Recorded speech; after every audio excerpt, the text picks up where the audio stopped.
Hey everyone, thank you so much for having us. Hi Denise, thank you. I'm going to jump in quickly with our panelists here as we've got a lot to talk about in a short period of time. First, I'd like to have each of our panelists share a little bit about their professional backgrounds, what they were doing prior to founding their companies. And I will start with Janet, if that's all right. Absolutely. Hi, Rachel. It's good to see you again. And, nice to see you too. Yeah, I know it's been a while. And well, thank you for having me here. So let me just get started. I had a very different background. In my past life, I was an investment banker. I joined the corporate world out of college and became a specialist in the debt capital market areas. So what I did was to help publicly listed companies raise debt financing from the international capital markets. And that took me literally all around the world. I lived in London, Singapore, Hong Kong, traveled to the US plenty of times on roadshows with clients. I did that for 10 years before I decided to do a complete career switch and joined a startup in clean tech. They are called Winners Designs, and they designed a really awesome homemade, sort of like home use or backyard use solar cooker. And that project took me to the United States, where I'm based now in San Francisco. And from there on, I eventually decided to find SilkRoll. And I'll share about that a bit more later. Perfect, thank you. And how about Diarra? Would you like to share a little bit about your background? Hi everyone, my name is Diarra Bousso and I'm the founder of DIARRABLU. And my background is also in finance. I started my career on Wall Street and oh, sorry, I'm being distracted by the chat. I started my career on Wall Street and I was trading mortgages and mortgage-backed securities after the crisis. And I did that for 2 years and then started my company. And then I became one of the designers in residence at the fashion incubator in San Francisco. So I was running my company out of Senegal, which is where I'm at right now in West Africa. And then I moved to the Bay Area because I went to Stanford for my master's degrees. I wanted to study creative mathematics. And that's how I got close to Bloomingdales and Rachel and joined the incubator. So I've been in the program for now 2 years. I'm not even sure if I've graduated yet because I email her every other day for something. And I feel like I'm very connected to that place and it has really helped my business grow tremendously.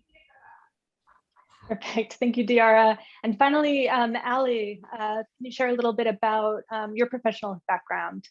Yeah, sure. Well, thanks for having me, Rachel. And without feeling like a broken record, I also started my career in the finance world.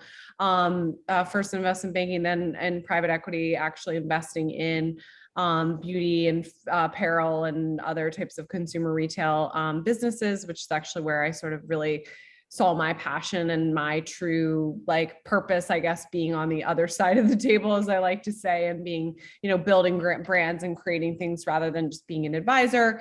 So at that point, I went to business school and started to make a transition, went to work for Estee Lauder companies, worked at Clinique, Origins, and La Mer, leading teams on global marketing and e-commerce.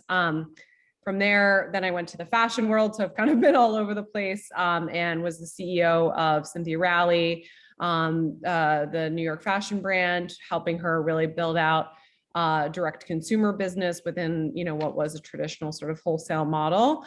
And when I was there, I kind of gained the personal experience and insight, which I can talk more about later, that led me to the real passion and mission of Veracity, and just saw that this was sort of my ultimate calling, and left at the prime time of March 2020 to start my business. But hey, it's working out so far, and I'm excited to stay more later. But we launched Veracity fully in July of this year. So it's been quite a journey through all the stages of my career.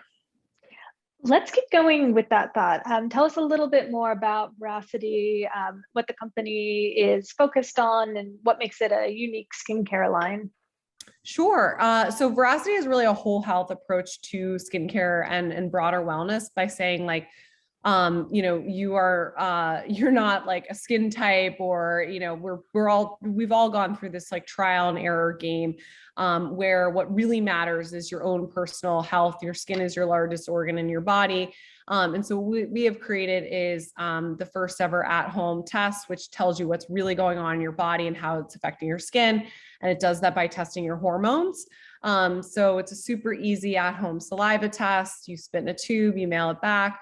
You get a comprehensive insight into what's going on with your hormones, how it's affecting your skin, and really how to address the root causes from both a skincare routine perspective as well as diet, lifestyle, supplements. It was inspired, I mentioned briefly, from my own personal experience. Like, I had obviously been in the skincare world, but I went through a journey, which so many women I feel like have gone through something similar, where I had a skin issue. I had this dry skin out of nowhere. And had consulted my dermatologist, of course, Dr. Google, and really got no solutions for almost 4 years, and was just sort of like battling the problem. And it wasn't until I was, in the thick of sort of infertility and going through that whole horrible experience, that I got my hormones tested and realized I had an issue with my thyroid, which ended up being the root cause of both my skin issue as well as my infertility. And so, our mission is really to empower women with their own personal health information, which will help them really get on their way to better skin and better overall health. That's super fascinating to be thinking about it as like, okay, here's one issue in the way that it's presenting itself in different ways in the body.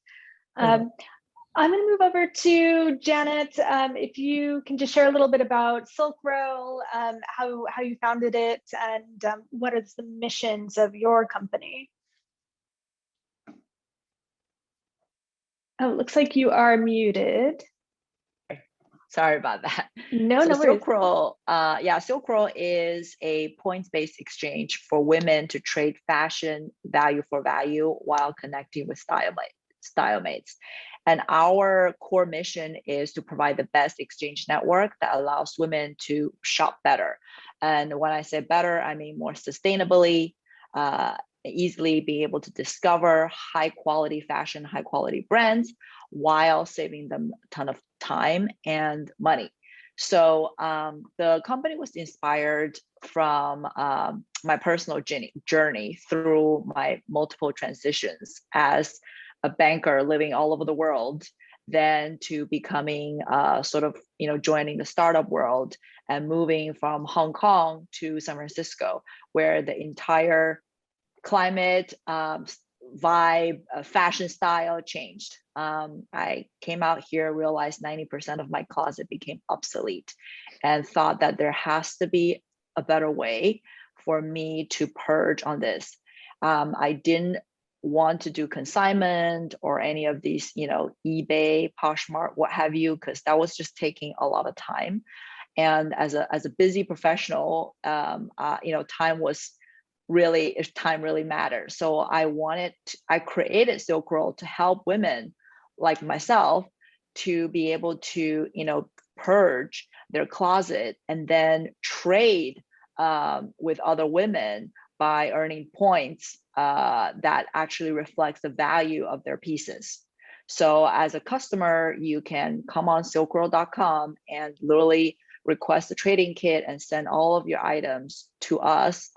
We process them for you, manage everything from speccing them to listing them online, and you earn points upfront for your trade-ins that you can then spend right away on the site to exchange or trade other products and refresh your wardrobe. Okay, and then we have Diarra, who also made the Wall Street transition over to her business. Would you like to talk a little bit about DIARRABLU and how you came up with this concept? Sure. So my background is in mathematics, and I actually didn't study fashion or design, but I was always obsessed with it, and it's something I've always loved. And I was on Wall Street, and I was not happy and just feeling very bored. And I really wanted to do something creative. So the first way to approach this was from my background. I was born in an artisan family in Senegal. So I decided to quit my job, withdrew my 401k at 22 and just returned home. Got an artisan that used to work with my mom. And I was like, you'll come every day. We'll go through the Vogue magazine fashion shows and we just get inspired and make dresses. So that's how I started. And I would wear the dresses, post them on my blog, and people started liking them. And there was a lot of buzz around it just because everybody was just like, oh, so this person leaves Wall Street and comes back to Africa and is doing something else. So those a lot of articles were just about my story. So I was the brand, but I don't think there was really a strong product. It was just the buzz was around me as a person. After like 3 or 4 years, I ran out of money. I didn't have a business plan. I wasn't sure really what to do. I really understood the PR marketing side. Like I know how to create hype and create excitement on social media and stuff, but there was nothing in the back to make it really sustainable. It was also at a time when my parents were just like, this whole phase is over. You need to go back to school, do something productive with your life. Like you can't just sit here making clothes and posting pictures on social media. So I decided, okay, I like math. If I'm gonna go back to school, is to study math or business. So I moved to the Bay Area, went to Stanford to study mathematics, to be a math teacher. And in my head, I was like, I'll be a math teacher and a fashion designer and an artist. It will all work out somehow. I wasn't sure what I was doing. But then somehow during that program, we started talking about creative mathematics, which is basically using math to create art and using art to teach math better.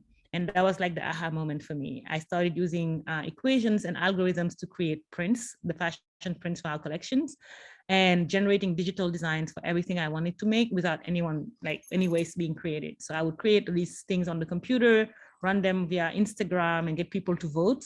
And I would know like 6 months before even the collection launches what exactly is going to sell. I would get pre-orders and no money was spent, no waste was made. And I was like, all right, this is what I'm going to do. And around the time that I applied to the fashion incubator, I got a lot of mentorship on the business side, which is really what I was lacking before. And the business model was very clean. We could design, create, do a whole marketing run and everything without any products being made. And then by the time we make the products, we already know what people like. So basically, DIARRABLU is a fashion tech company that uses data and algorithms to create art, and then uses crowdsourcing from customers and followers to decide what to produce. And once an order is placed on our website, we are run like a traditional e-commerce business, but everything is actually made to order by the artisans in Senegal. So I'm based in San Francisco. You go on the website, you order a dress. On the very next day, it's produced right away. And it's shipped via DHL. If you order it on Monday, you'll get it by Thursday. But it was made when it got ordered, not before. So we have no inventory. We have inventory in fabrics. So I think our companies run like a restaurant. Every day we have chefs, the artisans who come in, and we have ingredients, the fabrics, and what they make is based on what's being demanded. And that's really helping us be innovative because there's no wastage. And it's a new model of doing things where you can make people custom wear, you can deliver fast in the e-commerce way, the whole, Amazon Prime mindset, while still being conscious. And that's kind of where I landed after all these iterations.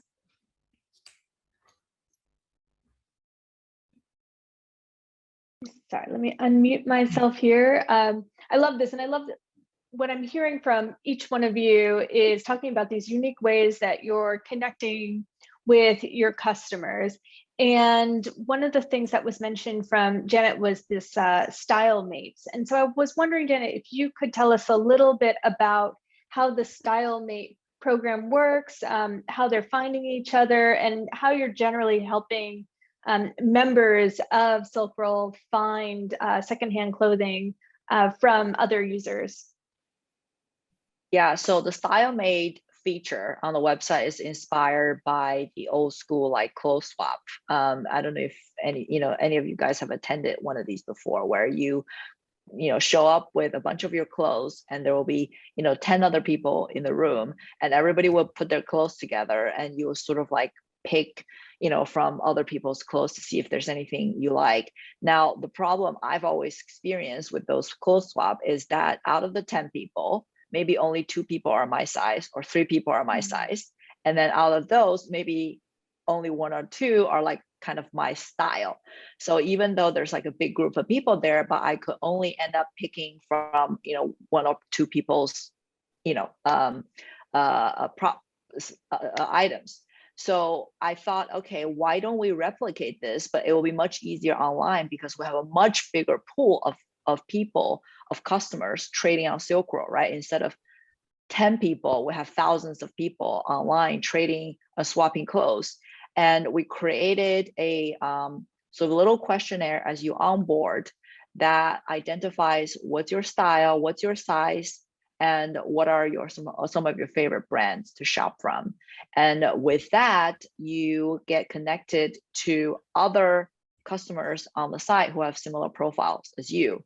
So you can then browse into their virtual closet, we call it, because all of the products that you trade in will be listed under your profile, and other people can literally come and browse to see what does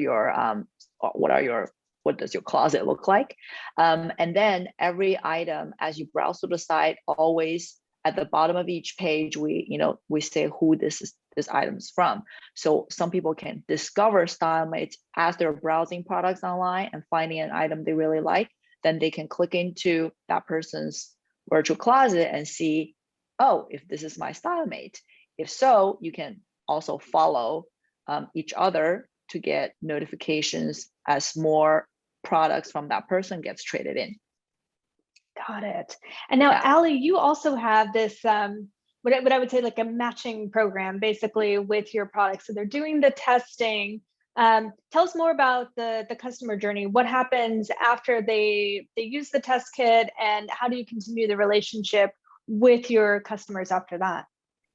Sure. So, like I said, we've tried to make this as easy as possible. And what I always say is like super credible, like our tests, and we used, a real certified lab, and our test was developed with a team of doctors across dermatology, OBGYN, endocrinology, functional medicine, and nutrition. But you spit in a tube, basically, you mail it back, very much like if anyone's done 23andMe, it's exact kind of experience. And within usually less than 2 weeks, usually more like 8 days, you get your results, which have your actual hormone readings. So I can know I'm low in estrogen. And you get not only your personalized routine from a skincare perspective, but you get sort of all the whys behind it. So understanding that, it's not this like black box of like skincare and recommendations, and that everything is really actionable, which is, I think, like the new way of wellness, where it's not like, oh, like I want to be healthier, so what are all the things I can't do, right? Like I can't drink alcohol, I can't eat this, I can't do that. Like we really focus on like what you can do that's going to help rebalance your hormones and ultimately give you better skin and better overall health. So for example, if you have low estrogen, you get to understand like, hey, estrogen is linked to your body's ability to produce collagen and create a strong skin barrier. So here's the products we're recommending you that were specifically designed to address those issues. And also here's some diet recommendations and supplements that you can take that are going to help sort of naturally boost those estrogen levels, so you have that moisture barrier and sort of bounciness back in your skin. And then we've created a community on our website. We call it The Knowledge, where we actually use independent journalists, and we talk about like real issues across sort of the skin health spectrum, and serve you, personalized content and recommendations to sort of be on your own personal path. And it's really cool because like we get to see like, we're writing on topics like that a lot of like no beauty brand really writes on, like for example, like one of our top read pieces is like, if you're starting IVF, what's it going to do to your skin? And like just getting into these questions that people like are thinking about, but they have no like credible resources to go to. So that's what we want to be to our customers, like a real resource for them to make the best decisions for themselves. That's so great. It's a reason to keep coming back and building community and engaging with your brand, which is so wonderful, and to actually be helpful on their skincare journey. Definitely. Yeah, that's the aim. Diarra, you have this really innovative way of producing and testing your designs, the prints with your customers. Can you tell us a little bit about how you're producing them and at what point you're asking for customer feedback?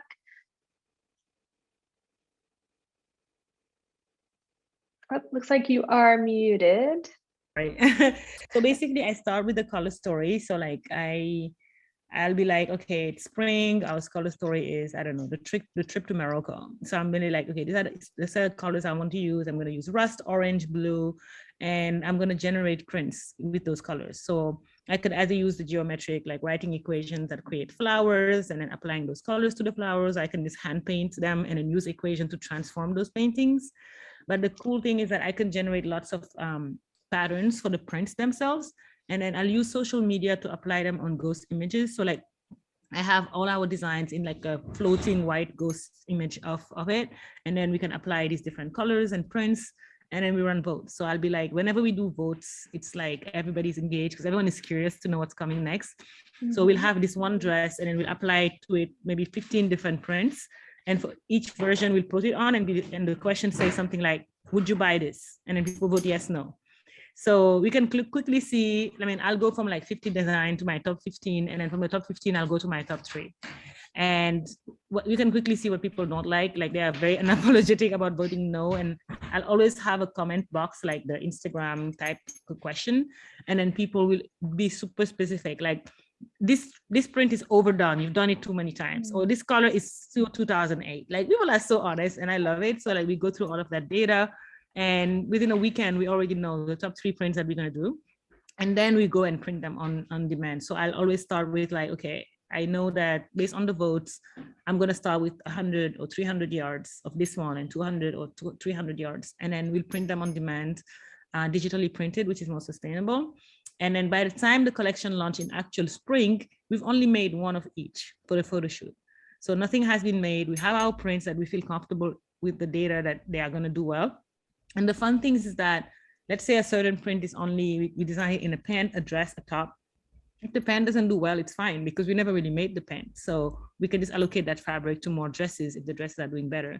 And that flexibility allows us to save a lot of money because we don't waste at the end of the season. We don't have like pants to get rid of if nobody liked them. But also it's really great. Oh, I think she might have froze on us. Let's see, Diarra, we lost you for a second here. I know she's currently in Senegal.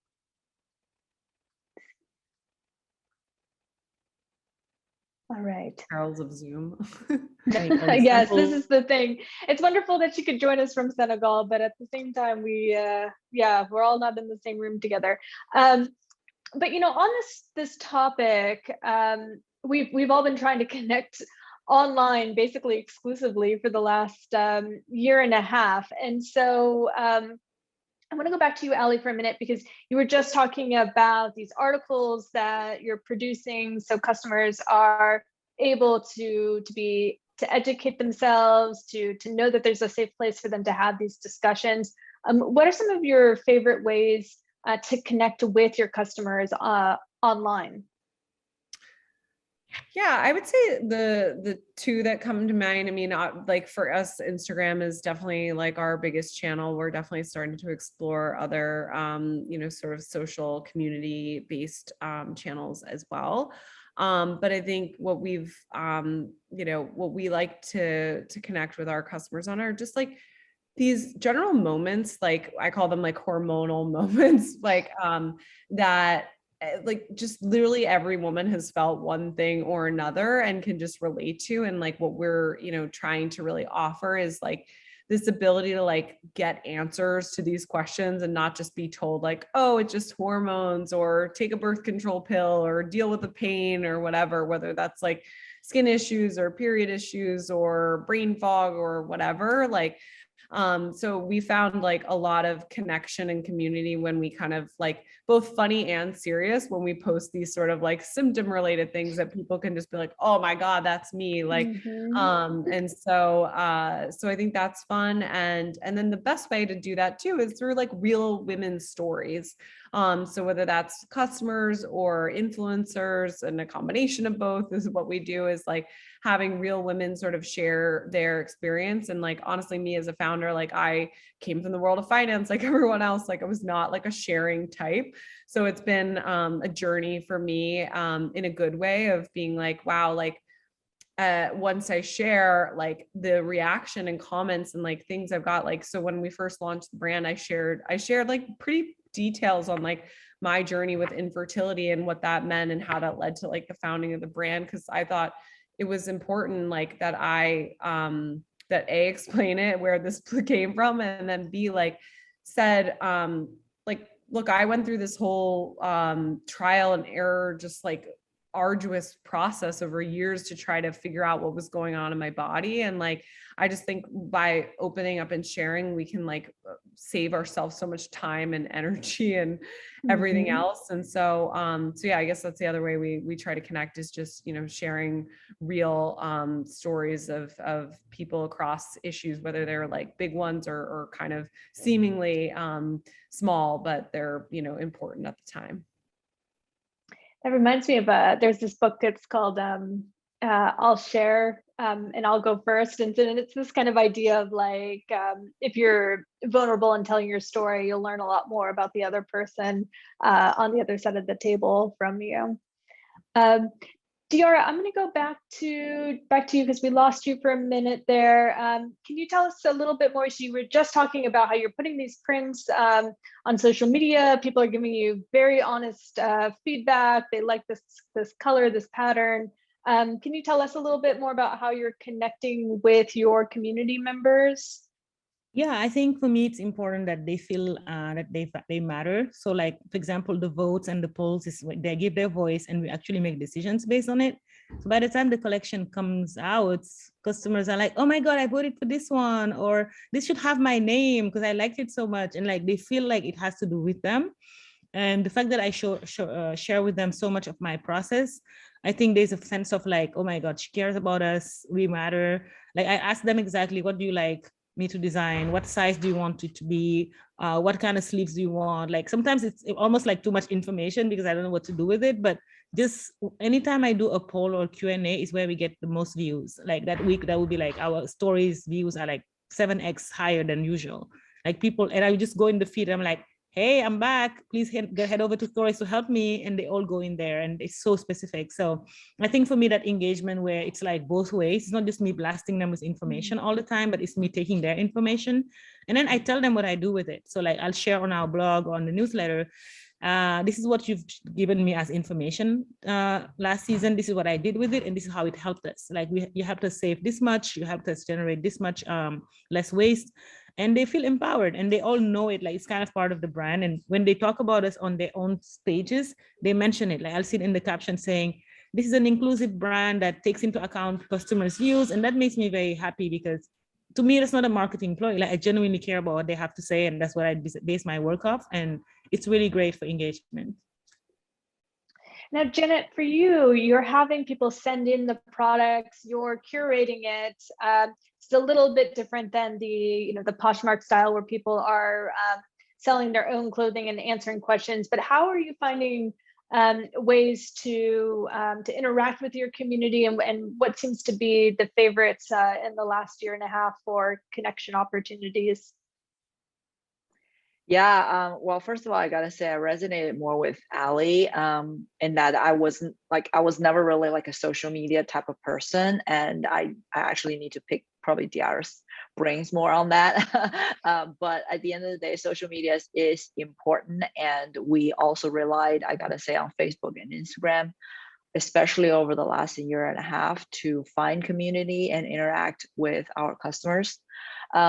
However, like you said, because we're not really a brand and we're not really selling a product, we wanted to focus our channels or communication channels more around education, because one of the biggest hurdles is for customers to really understand how how the service works.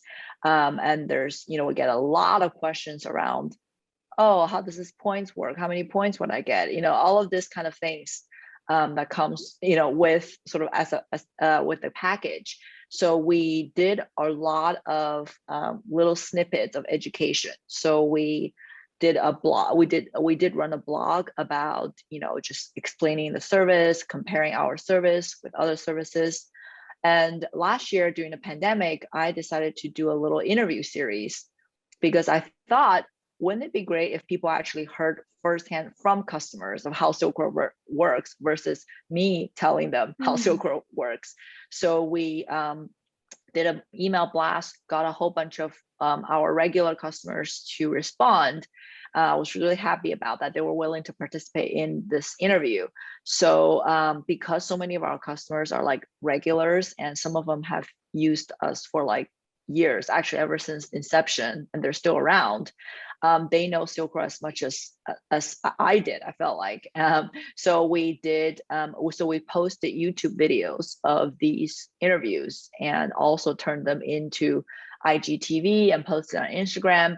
And I think that really helped for people to understand how SilkRoll works from a customer's perspective. And then we also went on to do little mini YouTube tutorial, like spinning off of that. We did mini YouTube tutorials on, further educating customers on each part of breaking it down and educating them on each part of the process. And we encourage people to ask us or tell us which part of the process they're most confused about. And so we can make videos targeted at those sort of like, questions. Yeah, and that worked well for us. Perfect. We are, we're getting close to time, so I'm going to just end this with a quick little ask from each one of you. We have a lot of tech entrepreneurs in the audience, and I'm sure there are women who are thinking about ways to create an extraordinary business model that might help businesses like yours. So if you had one idea for a tech solution that you would like for your company, what would that tech solution be? What is the dream problem you'd like to have solved with technology? And I'll start with Diarra. Oh, let's see. Are muted again. I lost you, Diarra. I'm muted again. Yeah, I was saying, I was like, I'll wait for while people answer to brainstorm and think. I'm all over right now.